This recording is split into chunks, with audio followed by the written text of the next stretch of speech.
వెంకట్ గారు వెంకట్ గారు నమస్తే అండి. చెప్పండి, అంటే ఈసారి కూడా ఖాతా తెరవలేకపోవడానికి ఏంటి అంటే 10 ఏళ్ల తర్వాత ఖచ్చితంగా ఒక హోప్ అనేది ఉంటుంది. అండ్ ఈ థర్డ్ టర్మ్ లో కూడా ఏంటి ఒకటండి, ఈ రోజు ఉన్న పరిస్థితులు అరవింద్ కేజ్రీవాల్ గారు దానికి సంబంధించి వారి పార్టీ పైన వచ్చిన సీరియస్ అలిగేషన్స్ అండ్ ఇక్కడ లిక్కర్ స్కామ్ లో టిఆర్ఎస్ తోటి వారికి ఉన్న లోపాయికి ఒప్పందాలు కవిత గారితో ఇవన్నీ చూసి చాలా క్లియర్ గా we have gone individually in this elections as Congress. And మా ఓట్ షేర్ 7% ఓట్ షేర్ పెరిగింది. లాస్ట్ టైం ఇట్ వాస్ 4%, ఇప్పుడు 7% తోటి 10 to 11% ఓట్ షేర్ తోటి ఎన్నికల్లో ఉంది. ఒక సీట్ లో ఏదో కాంగ్రెస్ లీడ్ లో ఉందండి. ఇప్పుడున్న లేటెస్ట్ అప్డేట్స్ ప్రకారం ఒక సీట్ లో కాంగ్రెస్ లీడ్ లో ఉంది. అండ్ ఉన్న పరిస్థితుల్లో ప్రజాస్వామ్యంలో ఏదున్నా కూడా ప్రజలు ఏ తీర్పునిచ్చినా తీర్పుని గౌరవించాల్సిన అవసరం ఉంది. At the same time Delhi పరిస్థితులు ప్రత్యేకమైన పరిస్థితులు. అక్కడ సమస్యలు ఏవైతున్నాయో పొల్యూషన్ పైన కానివ్వండి, వాటర్ పొల్యూషన్ పైన కానివ్వండి, ఇటువంటి ఇష్యూస్ ని పక్కనున్న రాష్ట్రాలతో జరుగుతున్న ఇబ్బందుల రీత్యా ఈ సమస్యలన్నీ పరిష్కరించాలంటే కేంద్రంలో అధికారంలో ఉన్న పార్టీకి పట్టం కడితే పరిష్కారం అవుతాయి అని చెప్పి ప్రజలు భావించినట్టు కనబడుతున్నాయి పోల్స్ చూసుకుంటే. అండ్ దానితో పాటు అరవింద్ కేజ్రీవాల్ గారు ఏదైతే తనను తాను మొదట ఎస్టాబ్లిష్ చేసుకున్నప్పుడు అన్నా హజారే గారు, అరవింద్ కేజ్రీవాల్ గారు వీరందరూ కలిసి మూవ్మెంట్ స్టార్ట్ చేసిందే కరప్షన్ పైన.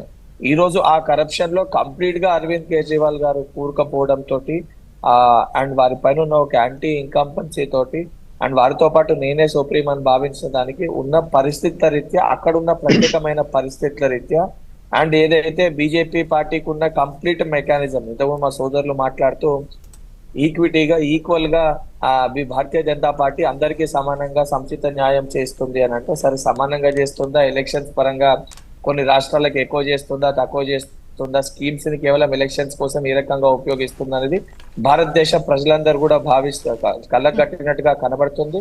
And at the same time Arvind Kejriwal గారు కూడా ఇది ఒక ప్రాపర్ లెసన్, అంటే వారు చేసిన తప్పులకి వెంకట్ గారు కాంగ్రెస్ అండ్ ఆప్ ఇండివిజువల్ గా అంటే పోటీ చేయడము అనేది కూడా రెండు రకాలుగా వినిపిస్తోంది. ఒకటేమో వాళ్ళంతటా వాళ్ళు ముందుగా మేము విడిగానే కంటెస్ట్ చేస్తామని చెప్పింది ఒకటి, మళ్ళీ కొంతమంది కాంగ్రెస్ ఇంత లేదు వాళ్ళ అవినీతి అని చెప్పేసి మీరే అంటున్నారు. కొన్ని సందర్భాల్లో వాళ్ళ గురించి మీరు పోరాటం చేశారు, లైక్ ఇప్పుడేమో ఇండివిజువల్ కంటెస్ట్ చేశారు. అంటే ఈ ఒక క్లారిటీ మిస్ అయ్యి రేపటి రోజున వాట్ అబౌట్ ఇండి కూటమి అనేది కూడా ఒక క్వశ్చన్ రైజ్ అవుతోంది.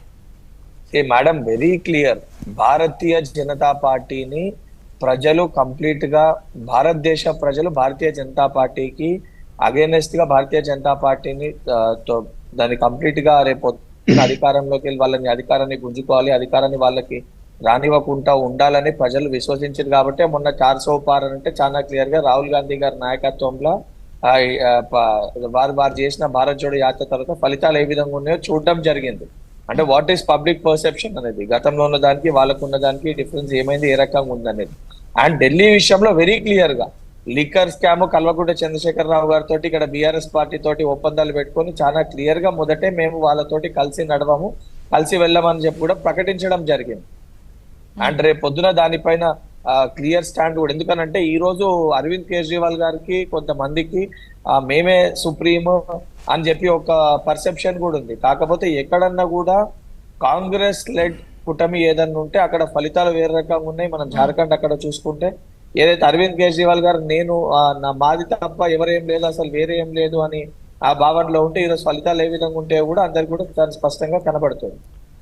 ఓకే, ఇక్కడ ముఖ్యంగా ఇండి కూటమికి సంబంధించి ఇంతకుముందు మీరన్నదే తీసుకుంటే పార్లమెంట్ ఎన్నికల్లో ఇండి కూటమి వైజ్ ఏ విధంగా, ఒక విధంగా చెప్పాలంటే ఈసారి సంకీర్ణ ప్రభుత్వం వచ్చేటువంటి రిజల్ట్స్ ఇచ్చారు. సో రాష్ట్రాల వైజ్ వచ్చేసరికి మాత్రం అటువంటి సఖ్యతగానే ఐక్యత లేదు, ఓన్లీ ఇవి పార్లమెంట్ ఎన్నికల వరకే ఈ కూటమియా. అండ్ ముఖ్యంగా ఏ టాపిక్ మీద కూడా ఫైట్ చేయాలన్నా కూడా ఒకరిది ఒకటి ఇంకొకరిది ఇంకొకటి ఉంటుంది. సో ఈ కూటమి ఈ ఐక్యత పట్ల ప్రజలకు కూడా అంత నమ్మకం లేదు. అండ్ ఇక్కడ కంటెస్ట్ చేసిన విధానాన్ని బట్టి కూడా రేపటి రోజున ఇండి కూటమి పరిస్థితి ఎట్లా ఉంటుంది అనేదే క్వశ్చన్. మేడం ఈ రోజు ఉన్న పొలిటికల్ సిస్టమ్ ప్రకారంగా ఇప్పుడు మహారాష్ట్రలో అధికారాన్ని చేపట్టాలని చెప్పని ఆ రోజు రెండు పార్టీలని ఎన్సీపీని శివసేనని ఇచ్చి షిండే గారిని ముఖ్యమంత్రిగా చేశారు. వాడుకొని మళ్ళా బీజేపీ పార్టీ కంప్లీట్ మెజారిటీ రాగానే ఈరోజు షిండే గారి పరిస్థితి మహారాష్ట్రలో ఏ విధంగా ఉందో చూస్తున్నాం. సో ఇవన్నీ పొలిటికల్ గా యాజ్ ఆన్ డేట్ ఆ రోజు ఉన్న పరిస్థితుల రీత్యా, ఆ రోజున్న పబ్లిక్ ఒపీనియన్ మేరకు ఆ రోజున పార్టీల ఒపీనియన్ మేరకు decisions will be made madam. ఇప్పుడు బీజేపీ పార్టీ కూడా సరే ఈ రోజు వాళ్ళు మాట్లాడుతుండ్రు, మేము కంప్లీట్ ఇక్కడికి వచ్చినాం, వారు స్టార్ట్ అయింది ఎక్కడికి వెళ్ళి ఈ రోజు వారు చేస్తున్నాయి కూడా ప్రజలు గమనిస్తున్నారు. అండ్ 100% రేపు పొద్దున భారతీయ జనతా పార్టీని ఓడగొట్టేది, భారతీయ జనతా పార్టీకి ప్రత్యామ్నాయం కాంగ్రెస్ పార్టీ అనేది చాలా స్పష్టంగా ప్రజలు రానున్న రోజుల్లో తీర్పిస్తారు. ఓకే, ఒకసారి విశ్లేషణ తీసుకుందామండి లక్ష్మీనారాయణ గారి దగ్గర నుంచి. లక్ష్మీనారాయణ గారు, చూస్తున్నారు రిజల్ట్స్ వస్తూ ఉన్నాయి, బీజేపీ ఆల్మోస్ట్ క్లియర్గానే ముందంజలో కనిపిస్తోంది, ఆల్రెడీ మ్యాజిక్ ఫిగర్ దాటే కనిపిస్తోంది, మరి కాసేపట్లో పూర్తి డీటెయిల్స్ వస్తాయి. బట్ ఇప్పుడు బీజేపీకి కలిసి వచ్చిన అంశాలు ఏంటి అనుకుంటున్నారు? అటు